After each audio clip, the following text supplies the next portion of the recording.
Welcome to the Sleepy G Show. I'm the host with the most. My name is Gomez. And tonight, when I'm talking about, we have four awesome guys, and they're very musically talented.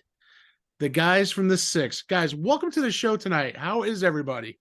Louder, man. Good. Yeah, we're good, bro. I gotta say, guys, thank you for coming out. I have checked out the new album. I love the sound, guys. I'm gonna tell you. Excited is a great word. And let me tell you, the music, the videos, everything I've seen, love it. I gotta admit, I love the originality to it. Awesome. That's what we aim for. Thanks, bro. So for me, as a indie podcaster, you know what I mean? It's awesome is to see guys like you doing the stuff that I love to see. And big props to you guys all. So, the question is, how did you guys get together? Like, how did this group form? You want me? Yeah. Yeah. It's like a long backstory, but I'll try to give you like the amended version. Okay. Like 2009, I was in a group called Northern Lights Nation, and it was like really popular, in our region and in Maine. Most of us are from Maine, except for Spacey. And, it was really popular in our area to the point that like other people wanted to work with us. And so we eventually started a company called 656 Records. We did that in like 2014. And we did a lot of shows, NLN and 656. And then like around 2017, NLN split up. And I took over as just like running like the label and managing different artists and things like that. And we did that for a few years. And then COVID happened. During COVID, I was just kind of a little burnt out by so many different things. And I was like, okay, like what's the thing that I could step away from that won't hurt anyone? I was like, all these guys are very musically inclined. Like they can take care of themselves. They don't need me to like sit here and, say, oh, that song's good, this one's not. Like these guys got it. So I was like, I can step away from the label. And when I stepped away from that, we didn't really have anything going on for a while. And during COVID, I remember we had like, we would have gotten in trouble by the governor or something. Like we had like fucking, I don't know, 13 rappers, 4 producers, like 3 different places to record. We all went to Vermont, and it was like us and a bunch of other people. And we were just all recording all this music. Everybody was so just fucking like stunned being stuck home. So now we're at this big super spreader event at this house, and we're all recording this music. And it's just like, I don't know if it was like because we hadn't done anything so long or whatever, but everyone's like, this is just like the best shit that we've ever recorded. And as time went by, like a lot of the people that we recorded with that night kind of drifted off and did their thing, but like the 4 of us remained. And it was like there was tour commitments that we had pre-COVID that rolled around post-COVID, and it was like, I need a group of people to do this with anyway. These are, the people that are with me. Tommie and Dilyrium were part of 656 with me.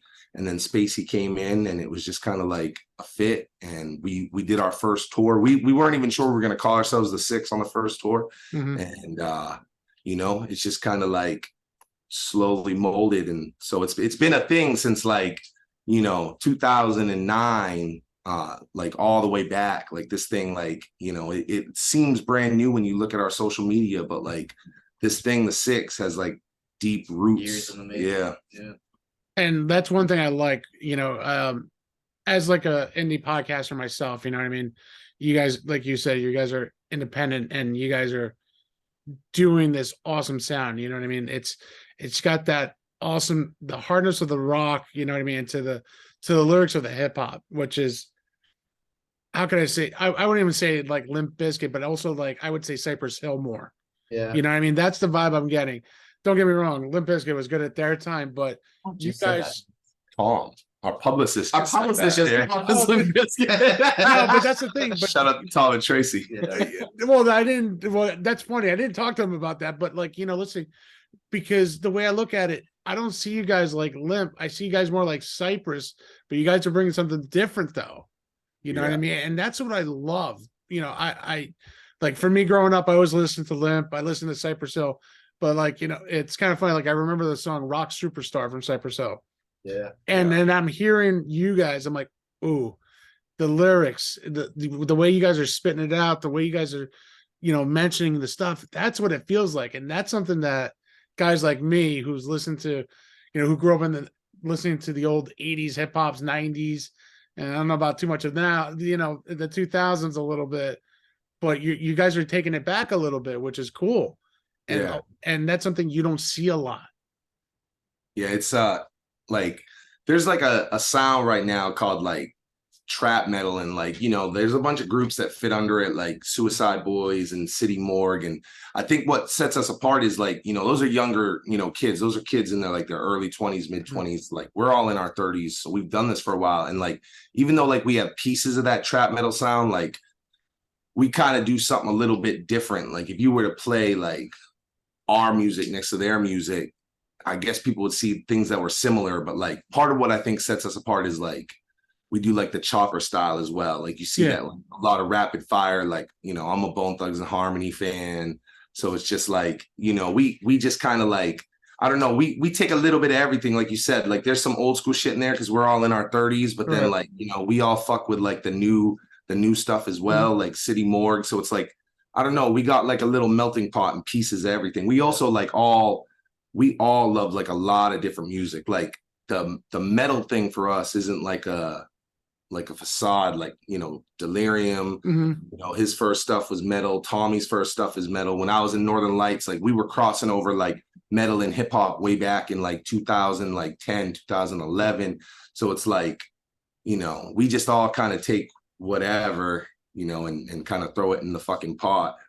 But that's the best part of it, though. You guys could take the history of music, you know what I mean, and throw it in a pot, and you got yourself probably a kick-ass album, man. And that's something I respect because, you know, again, not a lot of people could do that. It doesn't matter if you're 20 or 30. I mean, it's the way you guys do it, though.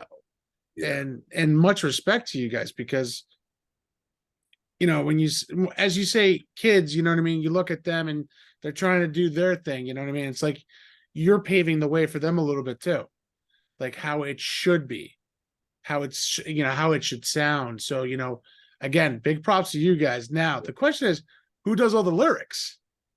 All of us. Oh, okay.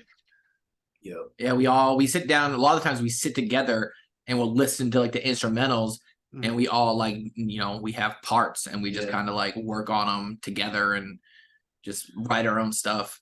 This project, it feels like we had a little bit of a formula. Like Tommie was kind of our Nate Dogg for a little while. He was definitely like our hook guy.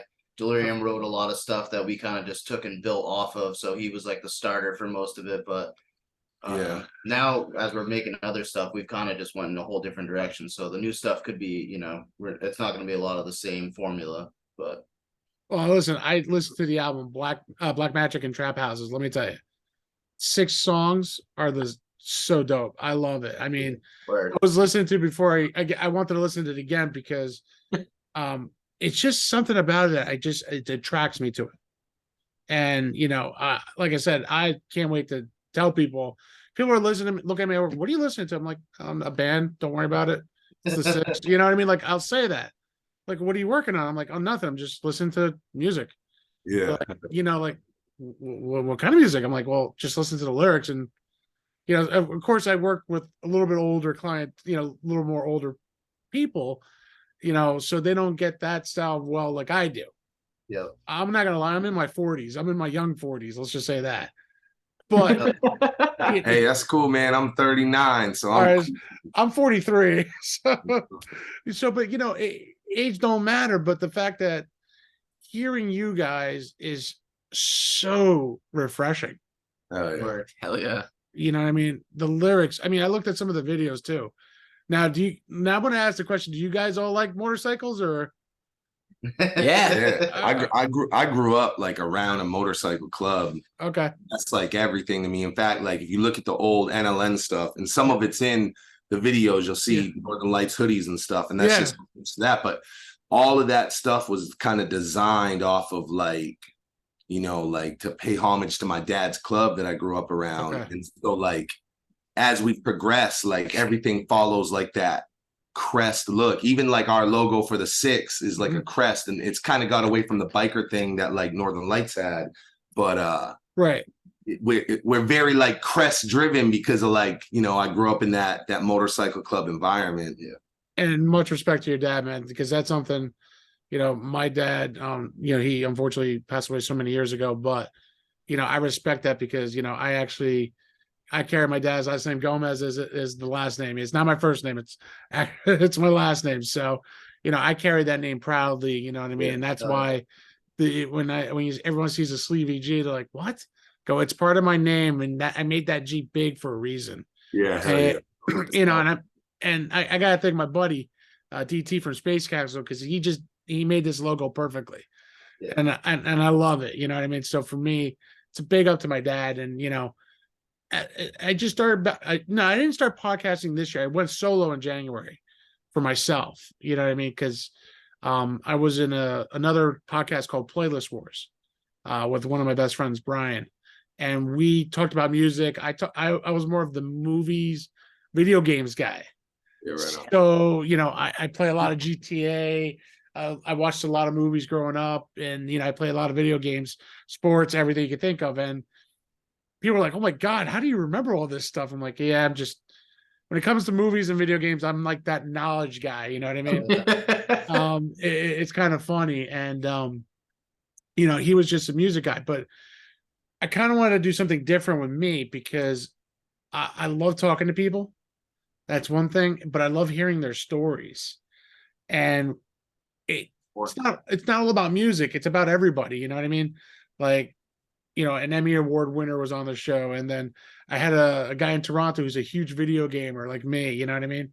And it's cool because hearing you guys and everyone paints, metal rap, it's so, no, it's nothing. I'm talking to you guys like if we're sitting at a bar right now drinking a couple of beers. Yeah, hell yeah. And that's a lot of respect because people don't realize it. You guys are musicians. It's hard work. For sure. Oh, sheesh. Like hip hop kind of like gets like you'll see a lot of people that aren't in hip hop kind of like, oh, they don't play an instrument or they don't this or they, so it's like hip hop is always kind of taken like kind of like a backseat, I think, to people that aren't part of it. But like, you really don't know it. We got a producer, we got multiple producers, but like Flawed, Mateo, he did all the production on this, and so I mean he sat there and made every single sound, that you hear, like, he composed everything. So it's like, you literally have somebody that's like a musical genius putting together the music before it even gets to us. Yeah. And then, we sit there and we write everything.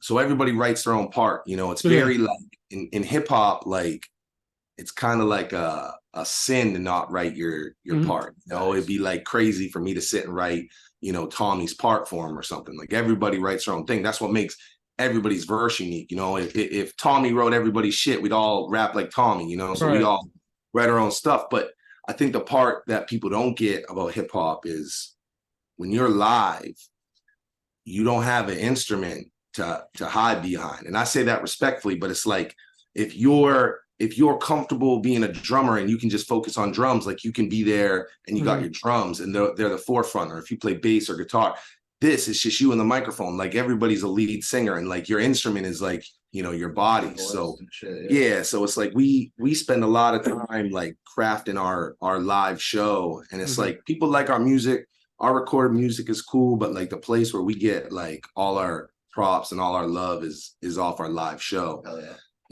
And nothing beats a live show, though. I'll admit that. Yeah. I mean, if I was able to get up there to see you guys, trust me, I would. Married with 2 kids. Well, hopefully, if you are, please let me know. You know what I mean? I'll definitely come out. I'll come out and check out because we're not that far from each other. It's a few hours drive for us, but you know what I mean. It's for me with leaving the family behind. It's kind of hard for me. Just a little. Yeah. No, we should be out that way. We got friends out that way as well, so we're trying to put together some shows out that way. Oh, that'd be awesome, man. Yeah, definitely. If you make a stop in Jersey, you definitely will catch me there and definitely talk to you guys and everything. You know what I mean? Yeah.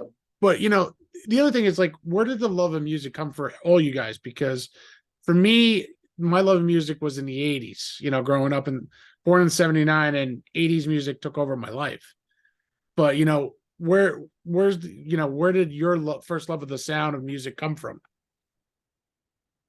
Yeah, I mean, I was never even sure if rapping is what I wanted to do growing up. Mhm. Like, I mean, I grew up in a family who did like my family was in a big Mormon Christian rock group, and they Okay. were all singers. And then I remember like I was so wildly obsessed with Linkin Park as a kid, and I was like, oh, do I want to be like a rapper like Mike Shinoda? Do I want to be a singer like Chester Bennington? And then I just consistently continued to do both. And then, like I was in a death metal band. My first like official like group was a death metal band. It was actually like a Christian metal band called The Releasing of Compassion. And now Nice. here I am, like in a group talking about the devil all day. So it's been crazy. So like my music, my musical passion has been like my whole life. Like, my family was like in the church choir, and it's just kind of evolved from there. Like I said as a kid, and everyone joked at me because I was a weirdo on the bus with headphones singing at the top of my lungs. I'm like, I'm gonna do this forever. And here I am. But that's awesome, though. I mean, come on. You went from church rock to now, like you said, a little bit of the devil, but that's okay. Everyone's got that in them. You know what I mean? Listen, I'm a Catholic school boy too, so I kind of know how that feels. Right. But to hear that, that's refreshing. You know what I mean? And Lincoln Park, much respect to them too, because I grew up, but man, Lincoln Park was one of my favorite bands to this day. Even after Chester passed away, you know what I mean? And Yeah. I still respect the music. I still respect everything about them, just like I do with you guys. So that's something that's huge to even put you guys even right there with them, because that's how I feel the music is there. Man, I appreciate that. Yeah, and that's me listening to you guys. You know what I mean? Yeah. So and that's a lot to say, because Yeah. you don't hear that music anymore. I feel like when Lincoln Park, when Chester passed away, you kind of saw that going away a little bit.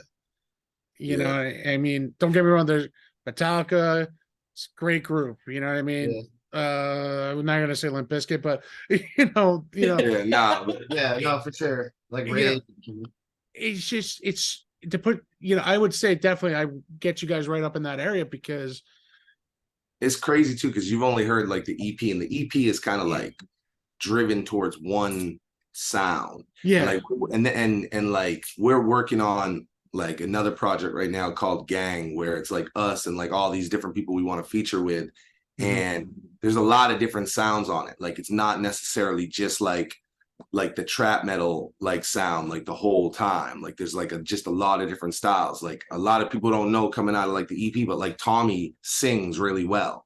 So like we're gonna like start to use that, and it's just like so you've only heard like the one piece, and it's like on the next project like we're gonna really expand the sound. Like we're gonna keep it what it is. Like everybody loves like what we did on Black Magic and Trap Houses, and that's like our bread and butter, but we're gonna sprinkle in some other.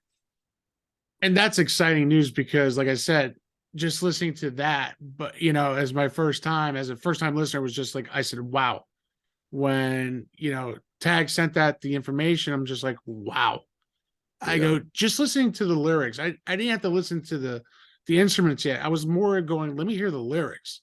I want to hear what they're saying. And you guys, all four of you guys could do your own version of rap, voiceovers of metal and everything to a T perfectly. Oh yeah. And again, much respect to all four of you guys, because that's not easy to pull off. It's like your personalities, and it's like, for me, I'm just like me. I like the way when I say I'm me, I'm just me. Everyone's like, why do you say that? Because that's who I am.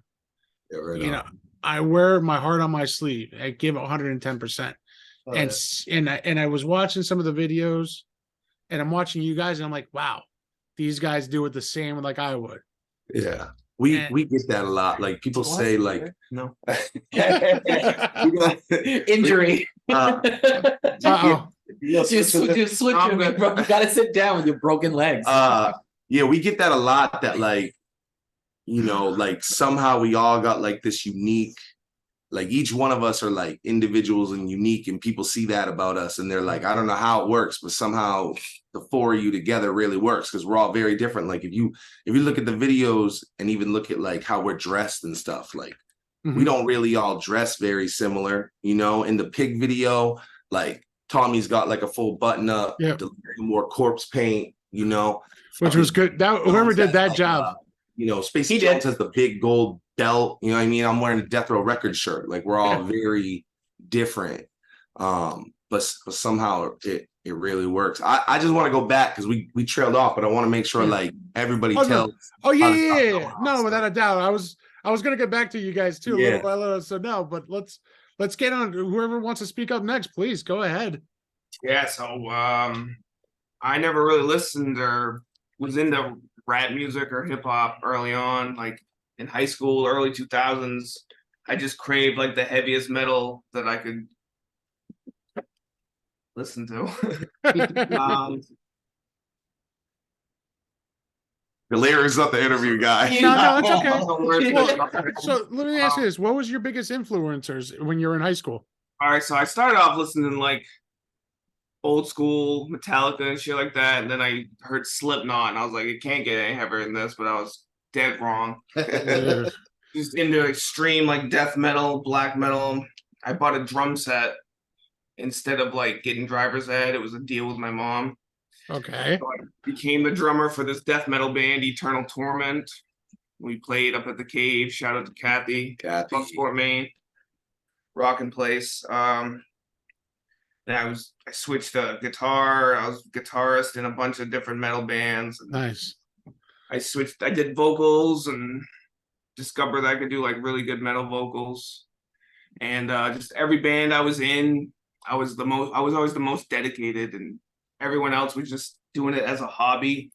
Right. I just wanted more. I knew I didn't want to work a 9 to 5. I wanted to do music for a living, and it just didn't seem like anyone else was down with that. They just wanted to play shows and have fun and never go anywhere or put any money into it or anything. You're all about the dedication. What can I do? I'm just gonna start doing solo stuff, and I started listening to like more hardcore hip hop that did stuff with like metal bands and stuff. Necro, Ill Bill. And I was like, I can do this rap shit too, I think.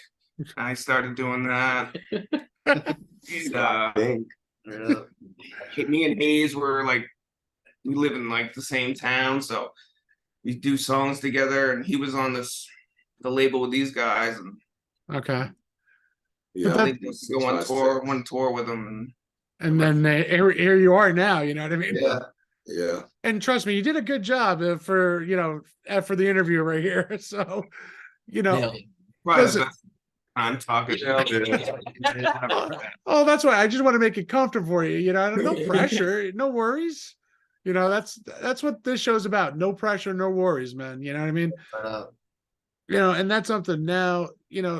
Soon, where did your music?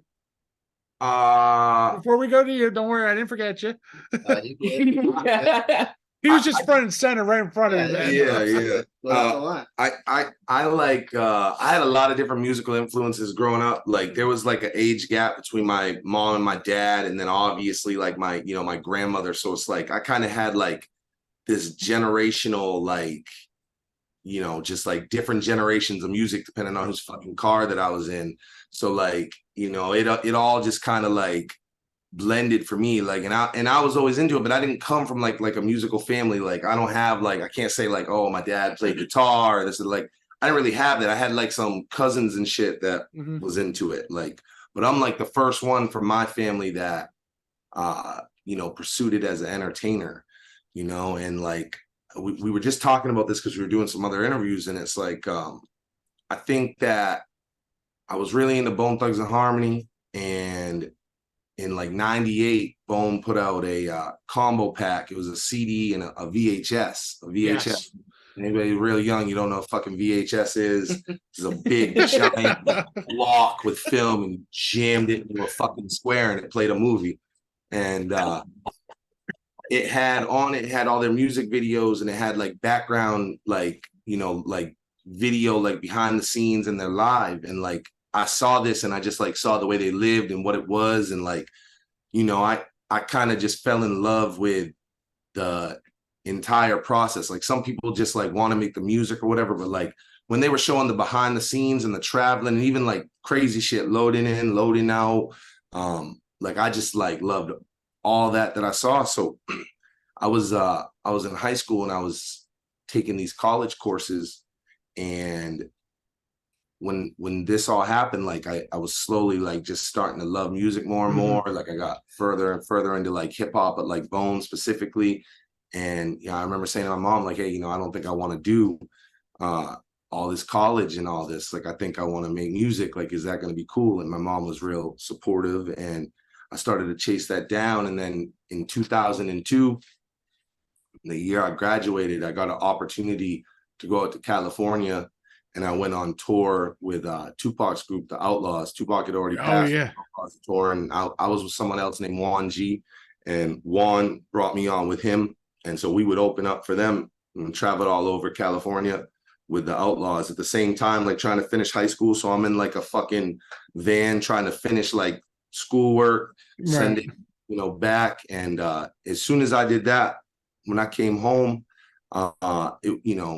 from Maine, it was a very different time then. So there was like a lot of media on it. Like my high school, you'd have thought like, I already signed and like got $1 million deal or some shit. Right. It was just such a big deal. And like when I came back and I experienced that, I was like, oh, I'm going to do this for the rest of my life, and that was it, man. Like I was hooked. I did that one tour, and, being like a white rapper back then was extremely different. It was kind of a different time than it is now. So it was like when I was in California as a white rapper, everybody was just like, oh, you think you're Eminem? You think you're Eminem? So you had to, everybody had to like kind of show and prove back then. And I did that tour, and I met a lot of people while I was out there. I met the Outlaws. I met Dave Chappelle while I was out there. I went through Power 106 was when I was out there, just, as a young 17-year-old kid. So man, it was it. I did that, and I never looked back. And that's the best way of doing it, man. That is the best way. And now, Space, before, I didn't want to leave you out, man. Yeah, no. But what was your musical influence like? How did you get into music and everything? Growing up, like my parents, like, there was always music going on. My dad's got like vinyl for days. My mom was always singing in the car and shit. I remember like I wanted to play bass guitar when I was younger, and I would like have a little band and just like kind of get involved, but sports really like took over my life. So music was always like a motivational thing for me. Like it gave me energy. I'd listen to it like before games and stuff like that. As I went through like high school and stuff, like we'd be on the bus and like kind of just making like joke raps. Like we would take like popular songs and just like change their lyrics a little bit, like kind of freestyling basically, but not like fully off the top kind of thing. Right. And then I went to college. I dropped out of college, and like sports and everything was like over. College dropping out, motherfuckers. Yeah. My homie dropped out at the same time, and like he was making beats and stuff, and I didn't know about any of this. So we kind of just like connected and started like recording. Obviously, like, nothing super crazy. Like we didn't know anything. Like I grew up in Vermont, super small town, so there was like nobody to like look up to, reference, anything like that. So it was a hobby for a while, honestly. And then like 2017 kicked around. I met this dude named Jibba the Gent. Shout out Jibba the Gent. Also with 656 Records. Yeah, okay. Yeah. They had a label called, they still do, it's called So 802. So I was like really destined to meet these guys. And Jibba was having a birthday bash actually, which I later found out was thrown with Tune. Tune was a part of it. They got Slain and Terminology to perform at it. So this was like my first experience at like a local hip hop show, but it was like big. It wasn't like a local hip hop show. This was like a real big show. And I loved it. Like I immediately fell in love. I went back to my restaurant gig and I told them I didn't want to manage anymore. I needed like weekends off and shit. Right. So I changed my whole life. And then ever since then, I've just been on this chase to make music, get better, surround myself with all these people and stuff like that, and make these connections. And I thank Jibba so much, because I met Tune at the festival that he threw years ago, 656 Fest. I performed at it, and I was terrible back then. Like I was really just getting started and stuff. Like these guys, for putting me up there, it's like, it meant a lot. Like I had no business being up there. My first time, actually, I like took a bunch of dabs at his festival. I had like a fucking freak out moment because I got too high, and I was like, I'm here. So I had this like huge like battle with my inner self and stuff. And my buddy talked me into staying. I passed out and woke up later, and I was like, what the fuck was even going on? Yeah. Everything's been good since then. But yeah, so fast forward a few years later, I've been doing shows and stuff like that. Stayed like connected with these guys. We did the second fest, which was fucking amazing. COVID happens, and I'm coming up to Maine because Maine's like the weed capital in New England now. So I'm linking up with these guys. They're kind of plugging me in with a bunch of shit. I'm really into weed. Like I love weed. And hey, more power to you. So that kind of got us hanging out. They had a food truck at the time called We Fry High. Yeah. It was something to do when COVID happened and we couldn't do shows. Right. Cook. We had some friends that had this food truck and we was bored. So it was like, we might as well do something. We did a food truck. So I'm Can't coming go wrong up with a food truck. weed and shit, and then building this relationship with these guys. Like they're my friends, you know what I mean? Like no business or anything. It was just straight up just like hanging out. And then they came down to Vermont for a few of those sessions, like those big ones we were talking about. And that was like crazy to me because like these guys are all like perennials. Like they're just beasts. Like they're people I look up to in the room. Right. Like Jibba, Young Breeze is another artist, like Dilyrium and Tommie. Like so I'm in the room with these juggernauts just trying to write and find my place in this room. You know what I mean? Like I didn't know it was gonna turn out to be like this. Like it felt like some Wu-Tang type shit, you know, we're all hungry, just looping beats and just everybody's going. So just happy to be here, man. You know what I mean? It's just it's been a wild ride. And before I became a part of the Six or anything 656, like I had looked up to these guys a lot and I was referencing them in like music and stuff because I was like, these guys are really doing it big. Like they were doing it the right way. They were moving the right way. They were doing big opening shows and stuff. And I just love the way that they move. So to get roped in after all these years, it's a blessing. Like I still, some days I'm just like, I can't believe this happened. You know what I mean? So it's really cool, you know, but I had no intentions on being a rapper really. It just happened. I heard Chris Webby one day and like, I had always like, I wanted to rap every word to every song I ever listened to. So I'd listen to Eminem and I would just memorize every word and I'd rap along. But Chris Webby, when I heard him rap about like video games and smoking weed and being a white kid from the suburbs and stuff, like it kind of made this like connection where I was like, you can just be yourself and you can make this music shit. You know what I mean? So I try to we tie a lot of real stuff into like what we rap about and stuff like that. You know what I mean? So it's like, every rapper's kind of got a little bit of a play on, you know, they I don't know how to say it, like exaggerate things a little bit more than maybe they're, you know, but even if it's a little exaggerated, like a lot of truth comes from like what we experience or we experience it from somebody else or something like that. You know what I mean? And I think that's like something to be really proud of being a part of this group. You know, we call ourselves like the trap metal chopper locks, you know, because the locks, they don't rap over their vocals when they're doing shows and stuff like that. You know what I mean? We really pride ourselves on our live shows and we don't have those backtracks and stuff like that. Like we're really out there, like giving it our all every single time because they're going out there doing karaoke and they're taking away from these fans. Yeah, you know people just mean? rapping directly over their fucking songs. And we don't do any of that. Like we rap over the beat. Like what you hear live is what you're getting. You know, the only thing in there is like sometimes like the chorus is laid a little lower just to give the chorus more bump, but everything else like is just us. I just want to say too, like, you know, Spacey and really all three of them, the guys that are with me right now, not to take anything away from anybody else that was with 656, because every person that was with that crew was kind of special to me, but like these three guys particularly, like, you know, they all really worked hard and really like put the extra work in to earn their spot because like a bunch of the guys that I took in because it was like it was just like you could undeniable talent, you know, like undeniable talent, like Shuttle, like Hayes, our boy Brody James, Jibba the Gent, just like undeniable talent. But like the guys around me, like, you know, worked hard for their spot, you know, like Dilyrium was Hayes' hype man. And like, I wasn't even sure about him being around, you know, and like he worked his ass off to be here. Like he was the first one at the show,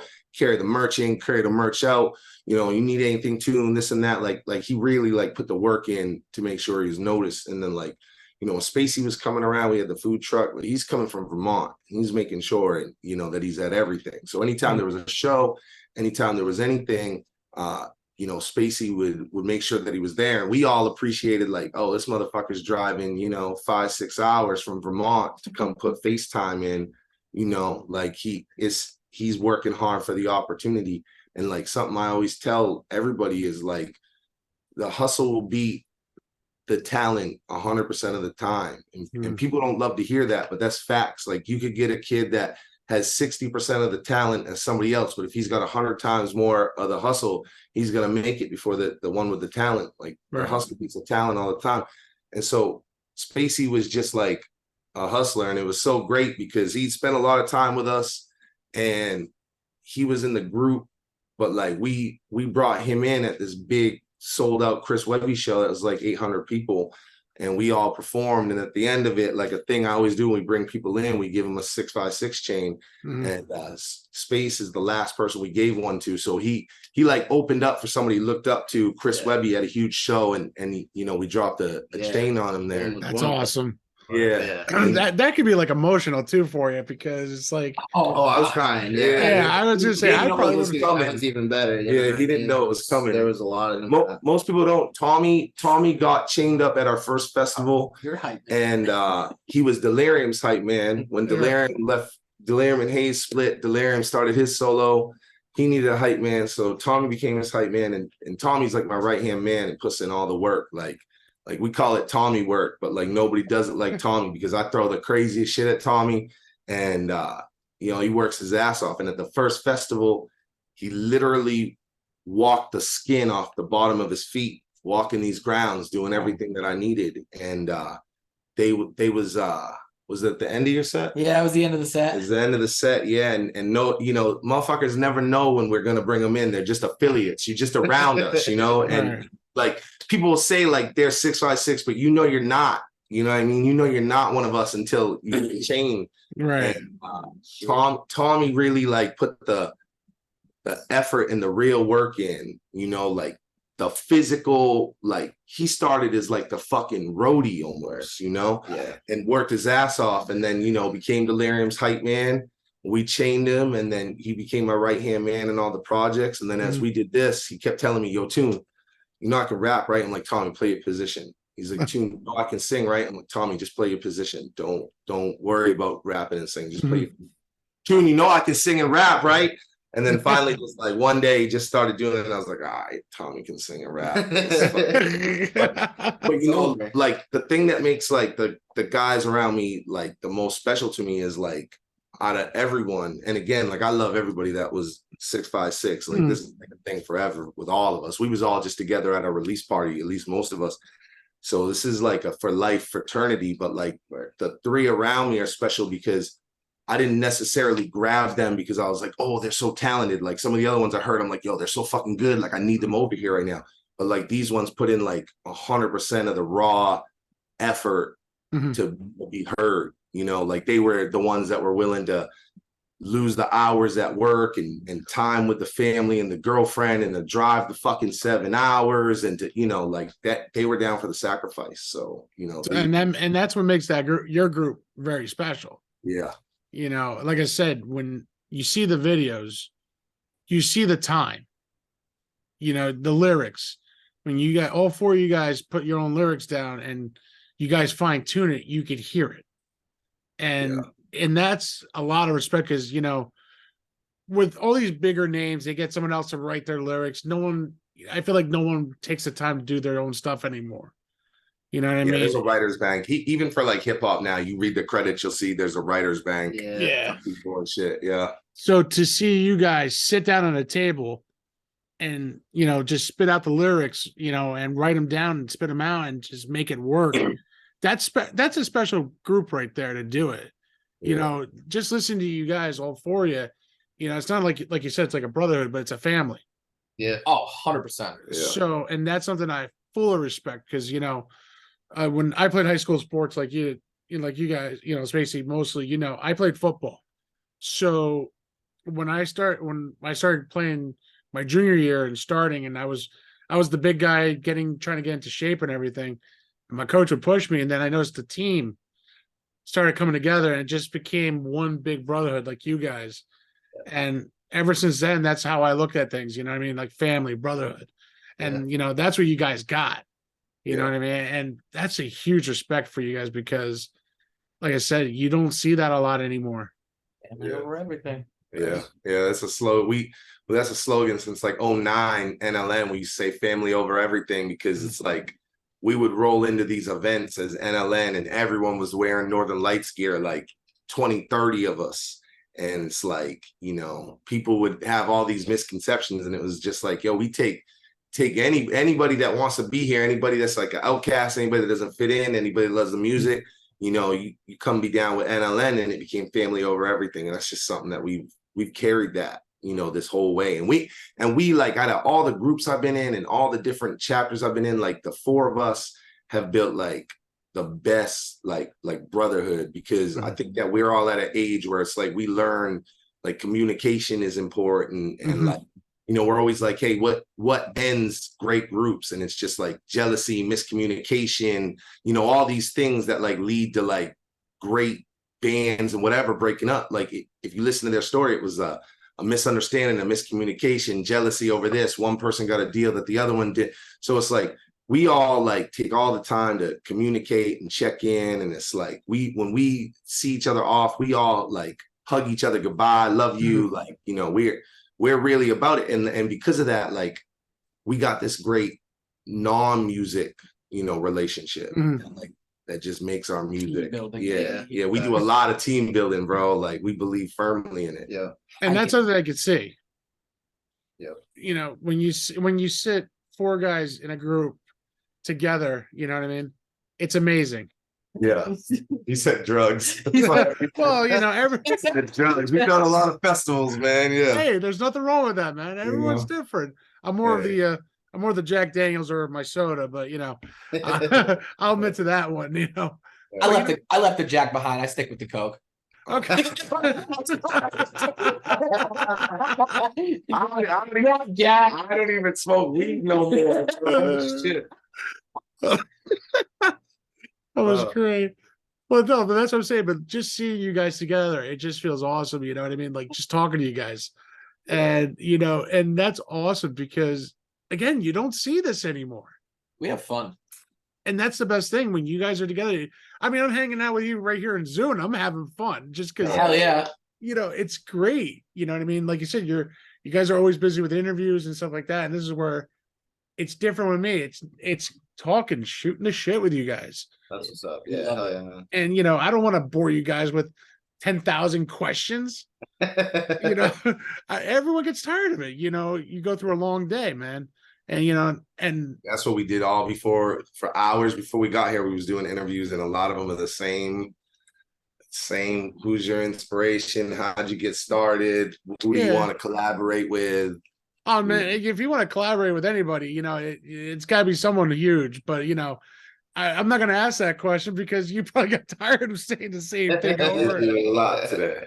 But that's the thing. You know what I mean? And that, and a lot of respect for you guys. I know you guys got to be tired as hell right now. You know what I mean? Like I get it.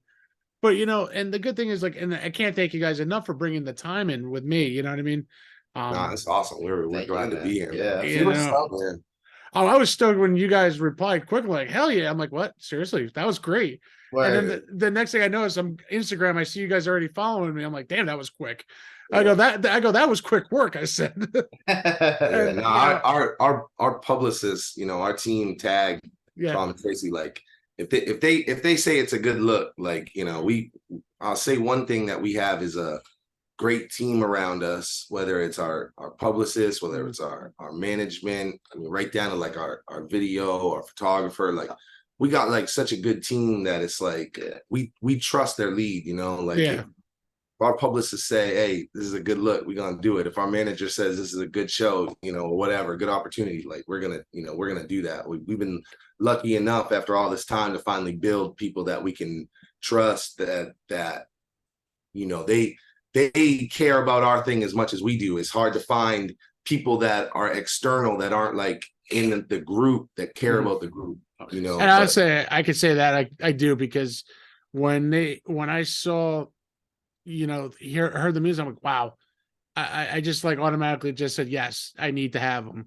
And, that's why I like you guys, I like to hustle, and I like to get, put the time in and getting to know the lyrics, the songs. That's why I was like, when you said, oh, if you have any questions, just ask. And I'm like, no, because I shoot from the hip.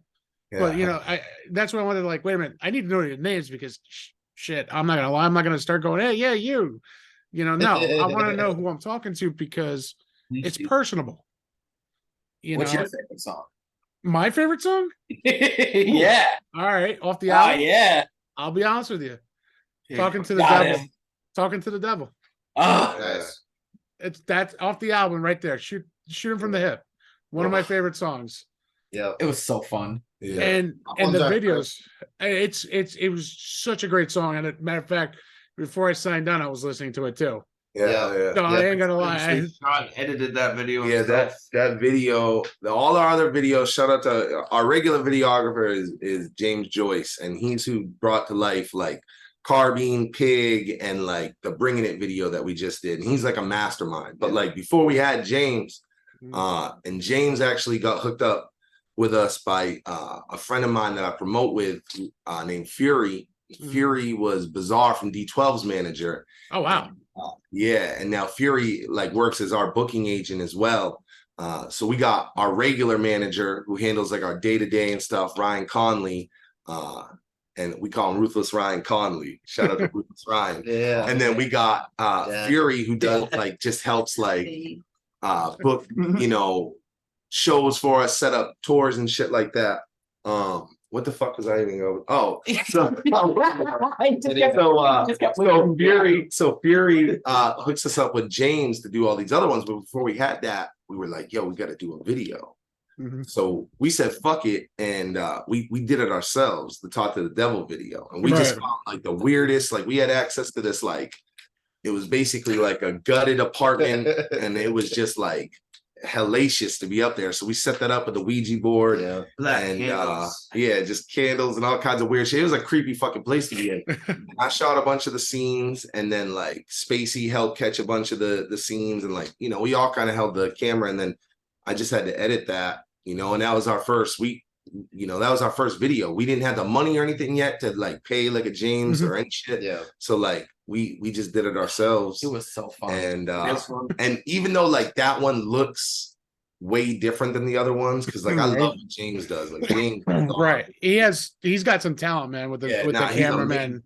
Incredible. And but like there's something special about that one because like we did that one, as us as a group. So it was like all in-house. And, and it's such a good but now we got James, he's incredible. And like after like it's cool because we've watched James grow too.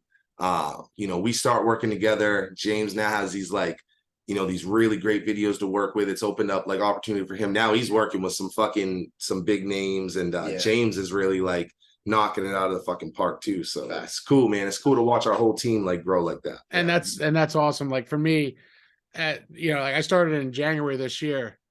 So for me to slowly, I mean, I still consider myself like this little itty bitty little podcaster in Jersey, you know what I mean? Because I'm going against so many people.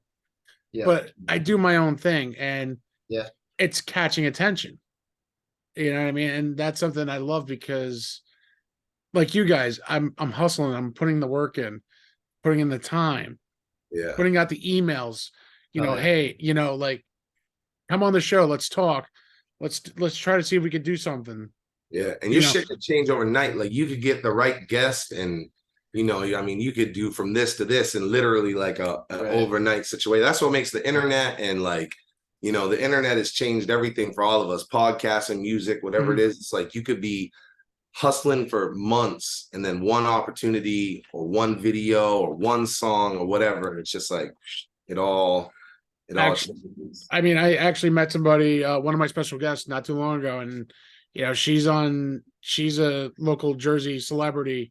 And I actually was able to hang out with her, you know what I mean? So for me to even do that was like total amazement, you know what I mean? Yep. Oh, yeah, good. Even if you guys came down to Jersey, I'd still be like starstruck, you know what I mean? Because it's like, it's cool to meet the guys face to face too, you know what I mean? Like seeing you guys tonight is truly a huge honor. But, if I got to see you guys like right next to you, I'd be like, damn, I can't believe I'm actually hanging out with you guys. You know what I mean? And I'd be taking pictures of you guys all the time because that's how, saying, look who's at me with me right now. You know what I mean? I got the guys from the Six, you know what I mean? And that's, for me, that's always the cool. And tonight, you guys are awesome. Hearing the stories, hearing the music. Tommie, now we know you can rap and sing, as Toon said.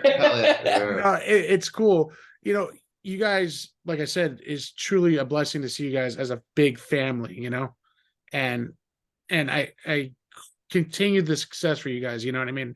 Now, I got to ask the question, what's going on this year? Any big things happening? Anything like tour wise? He's got a single dropping tomorrow. Well, by the time this comes out, it's gonna be out. Yeah. Tommie dropped a single on May 14th. Well, So much. Yeah. There's a lot going on. We've invested big. Today we actually upgraded our whole touring situation and purchased a 16 passenger tour van. The last time we were on tour, we had a fucking a little minivan, Shout out to Steve Acker. So it's we've convoyed, we know that being together is the best. So that van is huge for us. So we did a major upgrade for that.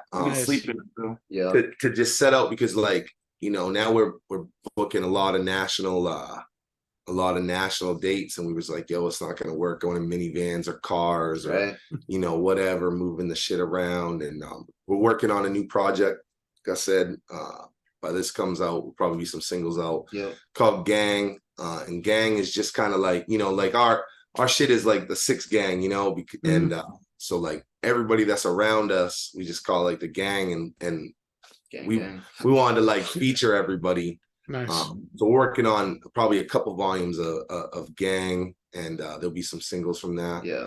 And I guess the big thing, by the time this is out, this is, you said July 4th weekend. Yeah. If it comes out on the 4th of July, we're already, just know when you're watching this, we're in a van and we're traveling tired right now in a fucking van, and we on our way to the gathering of the Juggalos. And it's such a huge honor for us because we got picked for the gathering. Shout out to Fury, our booking agent, who said, you motherfuckers need to put in for the gathering. And I was like, oh, we're not gonna put in for the gathering. They ain't gonna fuck with us like that. He's like, put in for the gathering, they're gonna fuck with y'all. And we put in for it, and we didn't hear anything back. We thought we didn't hear anything back. Right. And we all have the email, you saw, we probably all wrote back to you. And so we all have the email, and along the way somewhere, we got a gathering response, but we didn't know it. It got opened and swiped.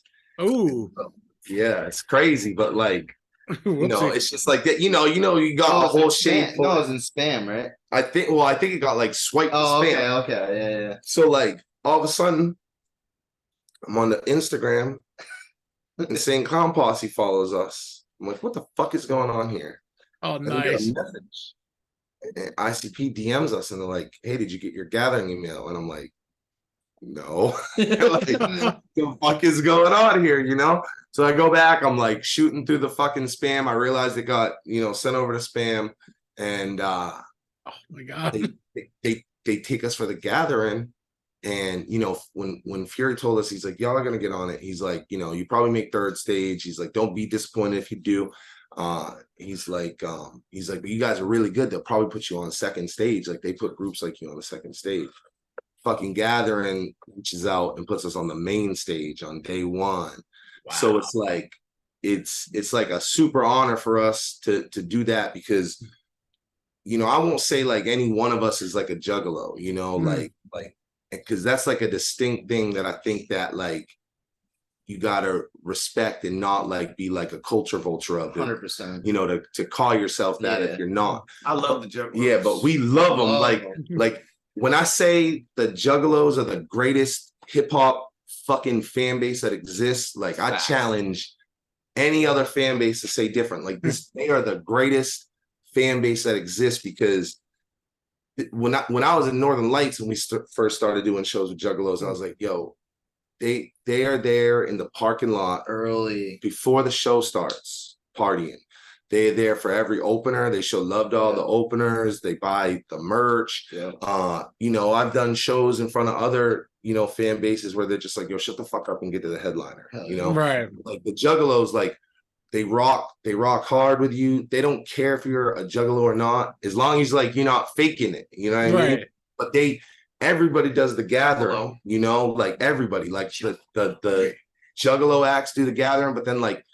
You got Bone there. You got City Morgue there. They had KRS-One there. Like Alien Ant Farm is going to be there this year. Oh, wow. Yeah. So it's like everybody does the gathering, and it's the greatest like fan base that exists. And for them to like hear our music and you know, pick us and trust us to be on the main stage like that, it's an honor. And not only that, but it's like, you know, we missed the invitation. So many people put in for this that it's like they could have been like, all right, fuck these guys that don't take it serious. But instead, like, you know, they showed extra love and reached out directly, like, you know, so it's like, if you're watching this now, just know we in a van, and tomorrow we on that stage just lighting it up, and we're really like excited to be there. And we got a lot of different other dates besides that one. August, is it 24th, 25th through 22nd, I think. 27th. How the fuck is it 20th? Whatever the Friday, Saturday, Sunday of August, like 25th, we got Lethal Weekend with Fury. Fury does it's his 6th one. He does an event called Lethal Weekend. Okay. And this one's his 6th one, so it's Lethal Weekend 6ix, and it's kind of like a collaborative effort. And you know, we're really pumped to be a part of that. We're going to perform on each day. We're doing a different set each day. Day 1, he's got fucking DJ Paul from 3 6 Mafia, Young Buck, who's with G Unit, Bizarre, who's with D12. Day 2, he's got Lil Easy E and DJ Yella from NWA doing like a straight out of Compton set. Slain from La Coca Nostra, King Gordy, and then the last day he's got Dizzy Wright, Jaron Benton, and Demrick. So it's like and like wrestling on Sunday. Oh wow. Yeah. So it's like that's like a huge festival right now. Yeah, it's crazy to be a part of that as well. You know, so it's like we got a lot of big shows. Those are the two that we're most excited about. I think besides there's a festival in New York we do called Goon Fest, as a skateboard festival. Okay. And that was like, we did that for the first time last year, and it was like such a different vibe that it was like, we're gonna do this all the time. So those are like the big 3. We got a lot of other ones, but Goon Fest in June, The Gathering, you know, in July, probably where you watching this. I'm probably drunk somewhere with a Juggalo or something, who knows? Or driving the car, or the van. Or driving. I'm still probably drunk. No, I don't even know like that. And Lethal Weekend, man, in August. So it's like we're just excited. It's the Death Trap tour that we're on. Yeah. And you know, we're gonna bring Hayes with us. Hayes is like the godfather of our sound. We call it Death Trap because Hayes kind of like coined this sound. Okay. And so it's like he kind of like paved the way for us, and he coined the term Death Trap. So like we call what we do Death Trap because of Hayes. And you know, you heard us talk about, he's like the label mate. He's on Razors. Okay. Razors. And Razors is like really crafted after his sound because we had him coming on. And that was another great song too. Yeah. So it's like you know, we on the Death Trap tour all summer. And we're now we got this 16 passenger van that we can basically live in. Like we're going everywhere, bro. Yeah, like we'll be out. We'll definitely be out in Jersey. Shout out to our homies Piss Mob. Piss Mob just got signed by Danny Diablo, and they're out in Jersey. So we're gonna try to catch some shows with them. And so when we do that, we'll have to link up. Yeah, without a doubt. Yeah. And I appreciate that, guys. Seriously. Now, before we do end the night, you know what I mean? Where can everyone find you? You know, websites or Instagram, of course. Yeah, I mean it's the 6 Gang for all social media, but the gang's with a V in the middle, you know, instead of the A. Yeah, real confusing. We got a website. It's www.the6gang.com. That's got a link to all of our merch. all the music links and stuff like that. You know, You can see it. it's super easy, quick navigational website. It's not like anything that's gonna bore you out. So Yeah. we try to keep it simple and straight to the point with all of our stuff. So yeah. Awesome. Yeah. Well, guys, I can't thank you enough for taking the time out tonight. Oh, thank you, man. You know, I appreciate you coming out. And guys, as you can see, you know, hanging out with the Six tonight. Check out the big show on July 5th. They might be driving while this is being aired. I'll be aired in the morning, so don't worry. So they got all day to hear it and get tickets to the show, guys. Yes. Guys, you're always welcome back here to talk more stuff. If you want to come back later in the year, see what's going on, or when you're ready to drop something new, come on, man. Just hit me up. You know, we'd love to have you back on again, guys. So, like I always say at my end of my spiel of my show here tonight, nothing but love, peace, and happiness. Good night, everybody. Thank you, Chief. Thank you.